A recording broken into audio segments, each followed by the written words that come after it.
Hello दोस्तों, अस्सलाम वालेकुम। मेरे चैनल को लाइक कीजिए, सब्सक्राइब कीजिए इल्मा नेटवर्क को।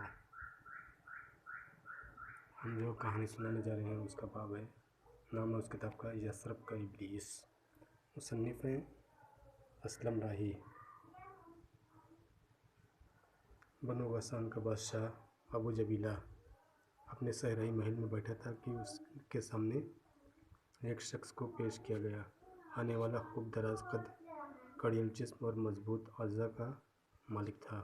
उसकी आंखें गहरी नीली थी, जिनमें फितरत की पुरअसरार क़ुव्वत सिमटी और सिकुड़ी नज़र आती थी। वो खुली आस्तीनों वाले क़बा पहने हुए था और लिबास से अरब लगता था। जबीला उसे गौर से देख रहा था।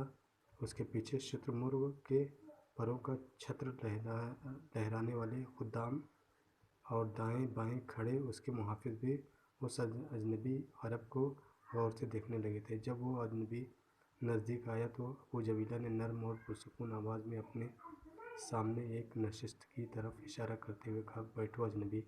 वो अरब बैठ गया। अबू जबीला ने फिर पूछा, कहो तुम कौन हो, तुम्हारा नाम क्या है और किस गर्ज से हमारे पास आए हो?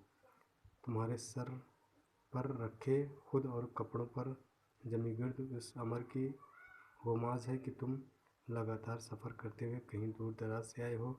चंद लम्हों तक उस अजनबी का सर झुका रहा, फिर शायद उसने कोई फ़ैसला कर लिया था, लिहाजा उसने गर्दन सीधी करते हुए कहा, अय बादशाह, मेरा नाम रूबील है, मैं यसरब से हूँ और तुमसे वहाँ के एक शैतान के ख़िलाफ़ मदद तलब करने आया हूँ। अबू जबीला ने किसी कदर मुस्कुरा कर कहा, वो शैतान कौन है और उससे तुम लोगों को क्या अज़ियत पहुँचती है? रूबील की अकाबी आँखों में खुशूनत उतर आई थी और उसने गुस्सैली आवाज़ में कहा, यसरब के इस इब्लीस का नाम फ़ित्यून है। वो वहाँ यहूदियों का रईस है और अरबों की कोई भी लड़की जिसकी शादी हो वो एक रात इस इब्लीस के पास गुजारे बगैर अपने शौहर के पास नहीं जा सकती है। जिस अरब लड़की की भी शादी होती है वो पहली शब उसे अपने शौहर के वहाँ भेजने के बजाय फ़ित्यून की खुलूतगाह में पहुँचाया जाता है।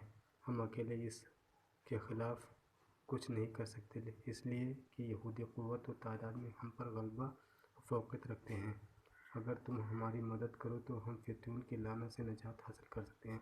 अबू जबीला चंद सानियों तक दाएं तरफ बैठे अपने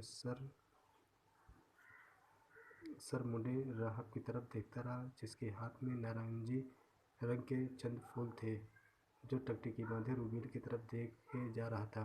आखिर उसने कोई फ़ैसला किया और दोबारा रूबील की तरफ देखते हुए पूछा, यसरब में यहूदियों के कितने कबीले हैं और वो कब से इस शहर में आबाद हैं?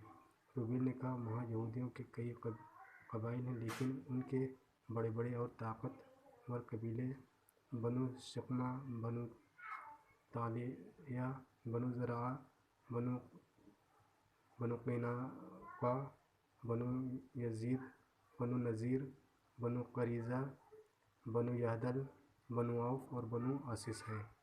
आज से सैकड़ों बरस पहले यसरब में अमालका कौम आबाद थी।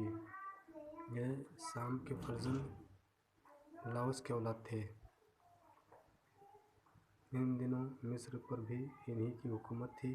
इब्राहीम अलैहिस्सलाम का फ़िरौन सनान बिन अशद और यूसुफ़ अलैहिस्सलाम और मूसा अलैहिस्सलाम का फ़िरौन काबूस बिन मसाब अमालका ही से थे।